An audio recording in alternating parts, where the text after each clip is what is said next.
నీళ్ళు మోసుకుని పోతాను, ఇక మీ మీద మరణ భారం ఉండేను, మీ మీద పాప భారం ఉండేను, మీ మీద వ్యాధి భారం ఉండేను అని చెప్పేసి ప్రతిజ్ఞ చేసి, అయితే రావడానికి ఆయన ఆయన వస్తాడని చెప్పేసి ప్రవక్తలందరూ ఎదురు చూస్తూ ఉన్నారు.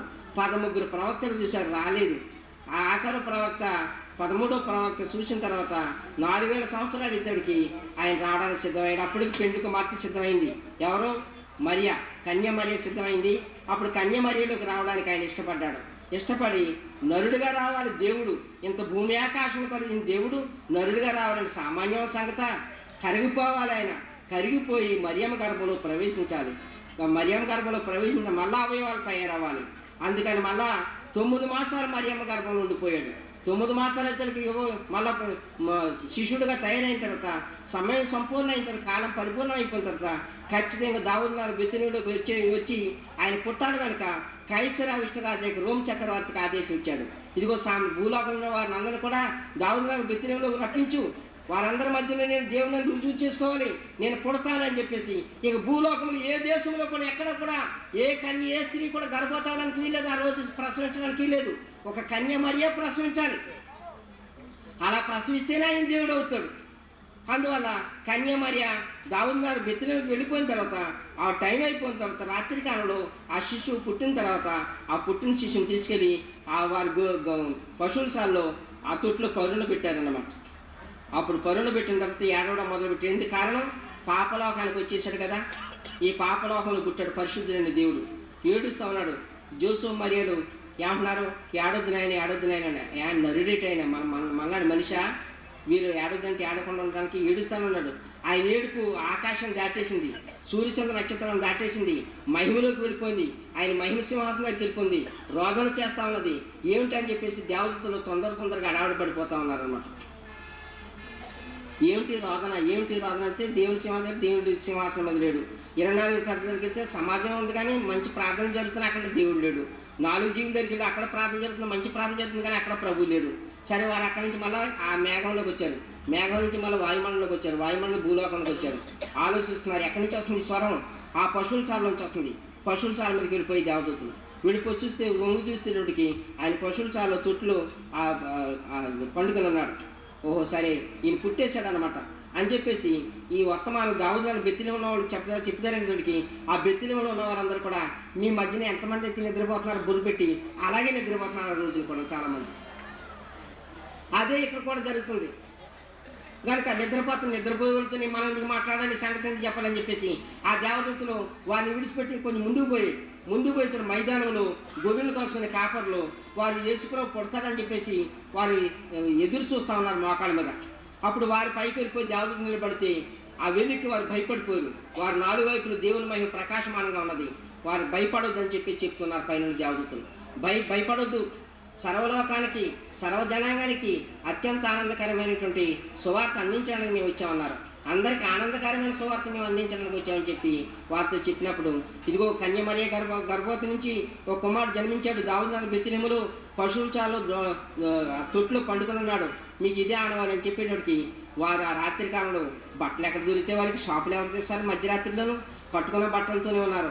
స్నానం ఎక్కడ చేస్తారు? చలికి ఆ చలి స్నానం లేదు, స్నానం మర్చిపోరు, క్రొత్త వస్త్రాలు మర్చిపోరు, చేతులు సొమ్ము కూడా లేదు, సొమ్ము కూడా మర్చిపోయారు. వారు గొర్రెల మందులు కూడా మర్చిపోయారు. ఈ వర్తమానం ఉంటుండగానే యేసుప్రభువుని చూడాలి దావీదు నగరు వెళ్ళిపోయి చెప్పేసి రాత్రి బయలుదేరి వచ్చేసారు ఆ గొల్లలు. రాత్రి బయలుదేరి వచ్చేసారు ఆ గొల్లలు. వచ్చేటప్పటికి తొట్లో పండుకున్న బాలుని చూసేటప్పటికి చాలా బాగా ఉన్నాడు. వారు అంటున్నారు ఆ బాలుని చూసి, जीसु केड़े मनोहरा सर्वंगारे से सुंदरा, जीसु केड़े मनोहरा सर्वंगारे से सुंदरा, मन मंदिरे बसाई ताको पूजा करिबी, मन आत्मा जीसु को देवी ताको सेविबी, मन आत्मा जीसु को देवी. ఆయన ఎంత మనోహరుడిగా ఉన్నాడు చూడండి, ఆయన అవయవాలు ఎంత సుందరంగా ఉన్నాయో అని చెప్పేసి ఆయన మన అంతరంగం ఇచ్చేస్తారు. ఆయన మన మనసుని మన అంతరంగాన్ని ఆయన ఇచ్చేసి పూజ చేసుకుంటారని చెప్పేసి జవాబు చేసుకున్నారు. యేసుప్రభుని చూడగలిగారు, యేసుప్రభుని వారు పొందగలిగారు. ఈ రీతిగా ప్రియులారా, వారు క్రొత్త వస్త్రాలు లేకపోయినా సరే ఇందాక చెప్పారు కదా సెక్రటరీ గారు, హృదయశుద్ధి గల వారు ధన్యులు, వారు దేవుణ్ణి చూస్తారు. ఆ మాట ఆ గొల్లలో నెరవేరిపోయింది. వారు పాత వస్త్రాలతోనే వచ్చారు, పాత శరీరంతో స్నానం లేకుండానే వచ్చారు, సొమ్ము లేకుండానే వచ్చారు. వారు గొర్రెలనే మర్చిపోరు, వారు మందలనే మర్చిపోయారు. మర్చిపోవాలి. ఇక్కడ కూడుకున్న వారందరూ కూడా చాలామంది అన్నీ విడిచిపెట్టేస్తామన్నారు. విడిచిపెట్టడం కాదు, మర్చిపోవాలి. మర్చిపోయి పాటలు నేర్చుకోవాలి అందరని. మన పాత జీవితం అంతా మర్చిపోవాలి. అంతేగాని విడిచిపెట్టడానికి, విడిచిపెడితే మళ్ళీ వస్తుంది. కుక్క బయటకు వెళ్ళిపోయి ఆన్ చేసుకుని విడిచిపెట్టి వచ్చేసి ఊరంతా తిరిగి మళ్ళీ అక్కడికి పోతుంది. అది విడిచిపెట్టింది కనుక. మర్చిపోతే ఇంక పారం, మర్చిపోతే మార్గం లేదు. అందువల్ల మర్చిపోవాలి. గొల్లలు మర్చిపోయారు. మర్చిపోయి ప్రభుని చూసిన తర్వాత వీరికి నూతన జీవితం వచ్చింది. మీరందరూ కూడా క్రొత్త సంవత్సరం 1995 సంవత్సరంలో ప్రవేశించారు కనుక మన బ్రతుకంతా కూడా క్రొత్తగా ఉండాలి. మన చూపు క్రొత్తగా ఉండాలి, మన వినికిడి క్రొత్తగా ఉండాలి, మన మాట క్రొత్తగా ఉండాలి, మన పనులు క్రొత్తగా ఉండాలి, మన అంతరంగం క్రొత్తగా ఉండాలి, మన జీవితం అంతా క్రొత్తగా ఉండాలి. మనమే క్రొత్త వారంగా ఉండాలి. అదే బైబిల్ మిషన్. క్రొత్త మిషన్ అంటే ఏంటి చెప్పండి? బైబిల్ మిషనే క్రొత్త మిషన్. మరి మన అందరం బైబిల్ మిషన్ కనుక మన అందరం కూడా క్రొత్తగానే ఉండాలి. కనుక గొల్లలు క్రొత్తవారు అయ్యారు. నిన్నైతే హా అని చెప్పేసి ఆ పర్వతాల మీద తీసుకెళ్ళేవారు ఆ గొర్రెల మందల్ని. ఆ తర్వాత నీటి దగ్గరికి తీసుకెళ్ళి, నీటి వాగు దగ్గరికి. అలాగే ఎక్కడైతే పచ్చి బయలు ఉండేవో పచ్చి బయలు దగ్గర తోలికెళ్ళేవారు. ఈ రోజు అయితేనో యేసుప్రభుని చూసిన తర్వాత ఊరికి గ్రామానికి మార్గాల్లో వీరు మాటలు మారిపోయి, అయ్యయ్యా దావీదు నగరంలో బెత్లెహేములో పశువుల చాలో బాలుడని క్రీస్తు పుట్టి ఉన్నాడు. ఆయన పొత్తుతో చుట్టబడి ఆ పశువుల తోటలో పండుకున్నాడు. కన్యామర్య గర్భం నుంచి పుట్టి ఉన్నాడు హో అని చెప్పి సువార్త చేసుకుంటూ పోతా ఉన్నారు. ఈవేళ ఏమైపోరు? సువార్తకులు అయిపోరు. ఎందువల్ల? వారు యేసుప్రభుని చూశారు కనుక సువార్తకులు అయ్యారు. ఓ బైబిల్ మిషన్ సంఘమా, యేసుప్రభుని చూస్తే నేను సువార్త చేయలేక మానే. యేసుప్రభుని చూడకపోతే ఏం చేస్తావు సువార్త? ఇందాక ఒక ఆయన నాకు చెప్పాడు ఉదయకాలంలో, నువ్వు దేవుని సేవకుడు అయితే, సేవకుల లిస్టులో ఉంటే, సేవకుల మీటింగ్ అని రాకపోతే నువ్వేం సేవ చేస్తావు? నిజమే. మరి రైతు అయిన తర్వాత పొలంలో పోకపోతే ఆ రైతుగా పొలం ఎందుకని? అనవసరమైన పొలం అంతా. కనుక ఈ రీతిగా మనందరూ కూడా క్రొత్త వారంగానే ఉండాలి, క్రొత్త జీవితం జీవించాలి. మనందరూ క్రొత్త బైబిల్ మిషన్ వారంగా ఉండాలి. కనుక ఈ రీతిగా గొల్లలు క్రొత్త వారు అయ్యారు. క్రొత్త బోధనలు చేసుకుంటూ వెళ్తా ఉన్నారు. చూసిన విన్నవారందరూ కూడా బయలుదేరి వస్తూ ఉన్నారు. వారు చూశారు యేసుప్రభుని, అందరికీ చూపించారు. ఓసారి ఆఫీసులోను తిరుగుతూ ఉన్నారని బిఎస్ సామ్యూల్ గారు, ప్రెసిడెంట్ గారు తిరుగుతుంటేని దేవదాస్ గారు అన్నారంట, అబ్బాయి నువ్వు యేసుప్రభుని చూసావా అన్నారు. చూడలేదండి. నువ్వు ఏం పని చేయడానికి వచ్చావు అన్నారంట. సువార్త చేయడానికి వచ్చాను. మరి యేసుప్రభుని చూడకపోతే ఏం సువార్త చేస్తావు అబ్బాయి అన్నారంట. నువ్వు యేసుప్రభుని చూసినప్పుడు సువార్త చేయి అన్నారంట. ఒక రోజు నీ ఆఫీసులో ఇలా తిరుగుతుంటే యేసుప్రభు వచ్చి వెనకాల నుంచి ఇలా బుద్ధ మీద చేయగొడుతున్నారంట. చేయటి కొడతా ఉన్నారు సామ్యూల్ గారిని. చూశారంట యేసుప్రభు అంట. అబ్బాయి నువ్వు నా సేవ చేస్తావన్నారంట. యేసుప్రభు చేస్తాను ప్రభు అన్నారంట. అంతే మాయమైపోయి. ఆ రోజు చెప్పారంటే దేవదాస్ గారితో, అయ్యగారండి నేను యేసుప్రభుని చూసి ఎలా చూసావు? నా భుజం మీద చేయగొట్టారు, నా సేవ చేస్తామని వచ్చారండి, చేస్తానని చూశానండి. అయితే మంచిదబ్బా చెయ్యి. కనుక బైబిల్ మిషన్ వారు అయిన తర్వాత యేసుప్రభుని చూసి సేవ చేస్తేనే సేవ.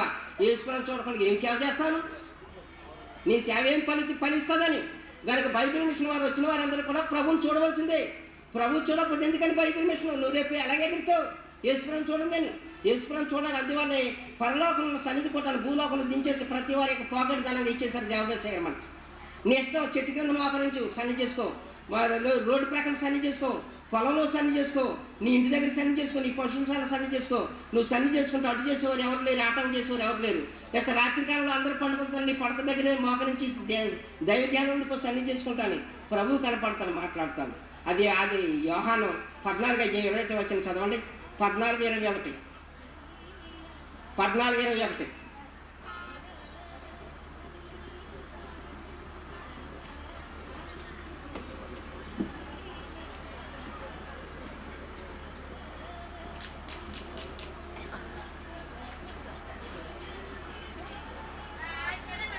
నా ఆజ్ఞలను అంగీకరించి వాటిని గైకొనివాడే నన్ను ప్రేమించువాడు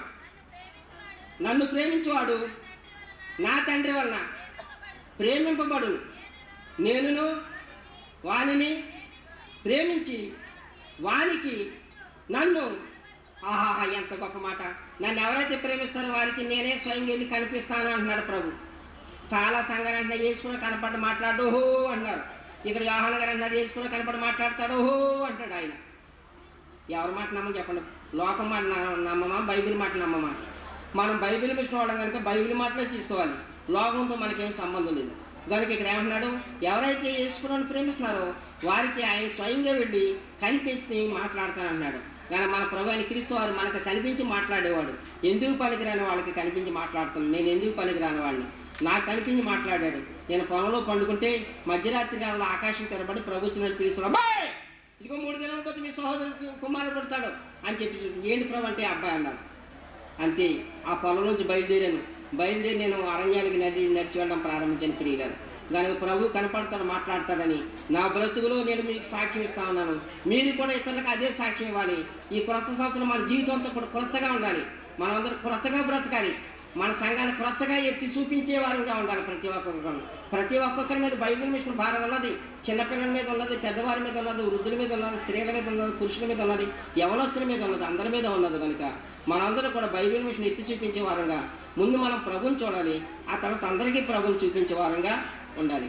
అట్టి మహిమ స్థితి ఈ 1995 సంవత్సరం నూతన సంవత్సరంలో ఇక్కడ పందిట్లో కూడుకున్న ప్రతి వారికి దేవుడు అట్టి మహిమ శక్తిని అనుగ్రహించి, ఆయన చూసే శక్తిని, ఆయనతో మాట్లాడే శక్తిని దేవుడు మీ అందరికి అనుగ్రహించి, ఆయన ఆత్మతో మిమ్మల్ని అందరు నింపి పెండ్లి కుమార్ సంఘం మిమ్మల్ని సిద్ధం చేసి రేపు ఆయన శకేముని మేఘం మీద పెండ్లి కుమారుడుగా పెండ్లి వస్త్రాలు ధరించి వచ్చేటప్పుడు ఆయనతో కలుసుకుని మహిమంతస్తూ, రెండోది ఆయన రెండో రాకల్లో మిమ్మల్ని అందరినీ ఆయా రాష్ట్రాలకి, ఆయా ఖండాలకి, ఆయా దేశాలకి ఆకాశ పక్షుల వలె, పావురాలు వలె ఎగరేసుకుని వెళ్ళిపోయి ఆయన రాకడ ధ్వనిని ప్రకటించే రాయబారులుగా మిమ్మల్ని అందరం తన ఆత్మతో అభిషేకించుకుని గాక.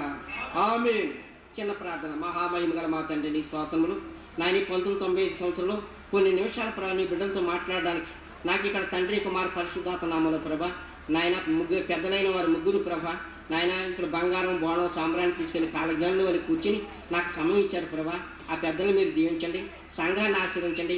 బిడ్డలందరూ ఓపికతో ప్రభు నిద్రలు మానుకొని విన్నారు కనుక దీని ప్రతి వారి యొక్క అంతరంగంలో మీ పరిశుద్ధాత్మ ముద్రించి వారికి మా పదంతులుగా, ముప్పదంతులుగా, నూరంతులుగా మా ఫలించినట్టు సహాయం చేసేసి నీ రాజ్యానికి రాయబారులుగా వీరందరూ మీ ఆత్మతో, మీ ఆత్మాభిషేకం దయచేసి మహిమను పొందుతారని మహోన్నతుడు పెండు కుమారుడు రాన్న యేసయ్యకి ఈ రాత్రి ప్రార్థన వ్యక్తం చేసుకుంటూ, అనారోగ్యంతో ఉన్న బిడ్డలందరూ మీ గాయంగా మీరు ముట్టి సంపూర్ణ స్వస్థత దయచేసి, సంతానం లేని బిడ్డలకు సంతానం కూడా దయచేసి, కోర్టు విషయాల్లో మాకు జయమని గురించి నాయన శత్రువులు మిత్రులుగా మార్చి శాంతి లేని కుటుంబాల్లో శాంతి స్థాపన చేసి మహిమను పొందుతారని పెండు కుమారుడు రాన్న యేసయ్యకి ప్రార్థన వ్యక్తం చేసుకుంటూ ఉన్నాం మా తండ్రి.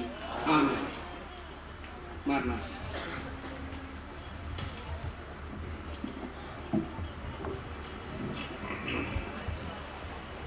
ఒరిస్సాపులికి బ్రేక్ పడింది. బ్రేక్ పడదేమో అనుకున్నాను. మొత్తం మీద 10 గంటలకు బ్రేక్ పడింది. మనకు విశ్రాంతి కొరకు సమయం ఇచ్చారు. ఇచ్చినటువంటి వారికి వర్తమానం నిమిత్తమై, మన సభ నిమిత్తమై తరపున వారికి మన కృతజ్ఞత వందనాలు తెలియజేస్తున్నాము. ప్రభు వారిని, వారి కుటుంబమును, వారికి ఇవ్వబడినటువంటి సేవార్థన కార్యమును అభివృద్ధి పరిచి అనేకులకు దీవనకరము అన్నట్టు తన యొక్క కృపను చూపునుగాక. సరే, కార్యక్రమము ముగింపులోనికి వచ్చినాము. మరి వెనక శామ్యానాలు వేస్తూ ఉన్నారు. మరి స్థలం లేని వారు వెనక్కి వెళ్ళి పండుకోండి. ఒకరితో ఒకరు పోట్లాడుకోవద్దు, కేకలు పెట్టుకోవద్దు. మనమందరం సహోదర ప్రేమ కలిగి పండుగలోనికి వచ్చాము. ఏక మనస్సు, ఏకాత్మ కలిగిన వారముగా ఉండడానికి ప్రయత్నం చేయాలి. మనం పోట్లాడడానికి ఇక్కడికి రాలేదు కనుక మరి తగ్గించమని మనవి చేస్తున్నాను. మరి అక్కడ ఏర్పాటు చేయబడినటువంటి కార్యము పూర్తి కాగానే లోపల స్థలం లేని వారు అక్కడికి వెళ్ళినట్లయితే అక్కడ మీరు మీ బస ఏర్పాటు చేసుకోవచ్చు. ఉదయకాలం ముందు మరలా 4 గంటలకు మనకు యథావిధిగా సన్నిధి కార్యక్రమం ఉంటూ ఉన్నది. మన బైబిల్ మిషన్ సెక్రటరీ గారు అయినటువంటి జానయ్య గారు మనకు మరి ధ్యానంలో నడిపిస్తారు. రేపటి దినమందు వారు ముదనూరుపాడు వెళ్ళాలి, కానీ మరి సభల నిమిత్తమై మరి మన మధ్య ఉంటూ ఉన్నారు కనుక వారికి తండ్రి ఇచ్చినటువంటి మనసును బట్టి ప్రభువును స్తుతిస్తున్నాము. మన కార్యక్రమంలో ఏకీభవిస్తారు. ఉదయకాలం ముందు 4 గంటలకు మనలను ధ్యానములో వారు నడిపిస్తారు. అలాగే రేపటి కార్యక్రమము యథావిధిగా జరిగింపబడుతుంది ఉదయం 10 గంటల నుండి. కాబట్టి ఉదయాన్నే లేచి సకాలమునకు సిద్ధపడి ఆహారమును మీరు తీసుకొని మరి ఏర్పాటు కార్యక్రమమునకు క్రమముగా వచ్చి కూర్చుండవాలని ప్రభు పేరట మీకు మనవి చేయించున్నాను. సరే, ఇప్పుడు ముగింపు ప్రార్థన చేసుకుందాము. మన మధ్య ఉన్నటువంటి పాస్టర్ ఆరోగ్యరావు గారు మనలను ప్రార్థనలో నడిపిస్తారు.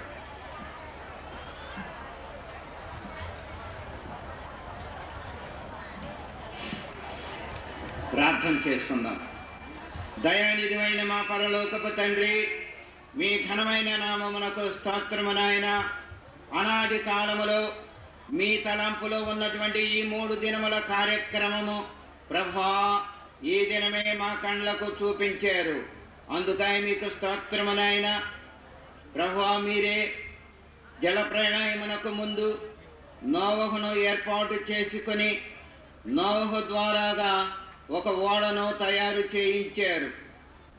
అలాగే మా ప్రభువా రాకడకు ముందు నోవహు ఏ విధముగా ఓడను తయారు చేసినాడు, అలాగనే నీవే బైబిల్ మిషన్ అనేటువంటి ఓడను సిద్ధపరిచి ఉంచావు. నోవహు ఓడను తయారు చేశారు. కానీ నోవహు పిలిస్తే సింహం వస్తుందా, నోవహు పిలిస్తే ఏనుగు వస్తుందా? కానీ రావు. నీవే సమయం వచ్చినప్పుడు వాటిని ప్రేరేపించి వాటిలోనికి వెళ్ళినట్లుగా నీవు ఆజ్ఞాపించావు. అలాగే మా ప్రభువా మేమే లౌకికీయ సంఘకాలములో అనగా చివరి కాలములో ఉన్నాం. ఈ చివరి కాలములో ఇదిగో తండ్రి బైబిల్ మిషన్ అనేటువంటి ఓడను నీవు ఏర్పాటు చేసి ఉన్నావు. దీనిలోనికి ఎవరెవరు వచ్చుట మీ చిత్తమో మీరే వారిని ఏల వేసుకుని తీసుకొని వస్తూ ఉన్నావు. దానికి సాక్షార్థముగా ఈ దినమే మేము వేల కొలది ప్రజలను చూస్తూ ఉన్నాం. ప్రభా ఈ మిషన్ను దీవించండి. ఈ మిషన్ యొక్క ప్రెసిడెంట్ గారిని, అధికారులైనటువంటి వారిని దీవించండి. ప్రభా ఈ దినమే మీ నామం పేరట దైవ దాసులు విత్తినటువంటి ఈ విత్తనములను అనగా వాక్యమును వినినటువంటి నీ పిల్లలైనటువంటి వారి అంతరంగములో భద్రపరుచుకొని మహిమ మేఘము ఎక్కువ వరకు కూడా ప్రభువా జాగ్రత్తగా ఉంచుకునేటువంటి స్థితిని దయచేయమని మనవి చేస్తూ ఉన్నాం. అలాగే మా ప్రభువా మొదటి దినము కార్యక్రమము జయకరముగా జరిగించారు. అందుకై మీకు స్తోత్రము నాయన. ఇంకా 2 దినముల కార్యక్రమం ఉన్నది. ఈ 2 దినముల కార్యక్రమం కూడా మీ దీవెనకరమైనటువంటి హస్తాలకు సమర్పణ చేస్తూ ఉన్నాం. జరగవలసినటువంటి కార్యక్రమం జయకరముగా జరిగించి మీరే మహిమా ఘనత కీర్తి పొందుమని, ఇక్కడున్న ప్రతి ఒక్కొక్కరిని దీవించుమని, ఎవరెవరి అంతరంగంలో ఏ ఏ కోరికలు ఉన్నవో మేమే గుంటూరు మహాసభలకు వెళ్ళినందువలన, పందిరిలో కూర్చున్నందువలన ఇదిగో మా అంతరంగంలో ఉన్నటువంటి కోరిక నెరవేరినది. దావీదు మహారాజు చేత వ్రాయించారు కదా, నీ కోరికను సిద్ధింపజేసి నీ ఆలోచన యావత్తును సఫలపరచునుగాక. అట్టి దీవెన ఈ పందిరిలో ఉన్న వారందరికీ అనుగ్రహించి మహిమా ఘనత కీర్తి పొందుమని ప్రభువా ఈ రాత్రి సమయంలో పరుండబోచుండగా మీ పరిశుద్ధమైనటువంటి దేవదూతలను కాపుదలుగా ఉంచి సుఖమైనటువంటి నిద్ర కలుగు చేసి సూర్యోదయమునే లేచి మొదట మిమ్మలను స్తుతించి తర్వాత మీరు మాకు అనుగ్రహించినటువంటి పనిపాట్లో మమ్మల్ని ప్రవేశపెట్టుమని త్వరగా రానయ్యన్న యేసునామపేట వేడుకొనుచున్నాము పరమ తండ్రి. పరలోకమందున్న మా తండ్రి, నీ నామం పరిశుద్ధపరచబడునుగాక, నీ రాజ్యం మాకొచ్చునుగాక, నీ చిత్తము పరలోకమందు నెరవేర్చున్నట్లు భూమి యందు నెరవేరునుగాక. మా అనుదిన ఆహారము నేడు మాకు దయచేయము. మా ఎడల అపరాధములు చేయవారిని మేము క్షమించినట్లు మా అపరాధములను క్షమించుము. మమ్మల్ని శోధనలో కీ నుండి తప్పించుము. రాజ్యము, శక్తి, మహిమ నిరంతరము నీవే ఉన్నవి. ఆమేన్. అపవాది క్రియలకు లయం, ప్రవేశ రక్తములకు జయం. అపవాది క్రియలకు లయం, ప్రవేశ రక్తములకు సంపూర్ణ విజయం. అపవాది క్రియలకు అనంత నాశనము. హల్లెలూయా, హల్లెలూయా, హల్లెలూయా. స్తోత్రం, స్తోత్రం, స్తోత్రం. ఆమేన్, ఆమేన్, ఆమేన్. మొదటి దినపు కార్యక్రమం అంతటి తన యొక్క మహిమాత్మగా జరిగించుకున్నట్టు మన ప్రభువైన యేసుక్రీస్తు యొక్క కృప, అనాది సంకల్పంలో తన యొక్క ఏర్పాటును మన మధ్య జరిగించిన కొరకు ఆలోచించినటువంటి తండ్రి అయినటువంటి దేవుని యొక్క ప్రేమ మనతో సహవాసము చేయొచ్చు కార్యములను సఫలపరచుచున్న ఆత్మ తండ్రి సహాయము సహవాసము మనతో నిలిచింది. మహిమ మేలు మీకు పర్యంతము మనలను వెంబడించను గాక. ఆమేన్.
కీర్తనలో 5 చరణములు పాడుకున్నాం.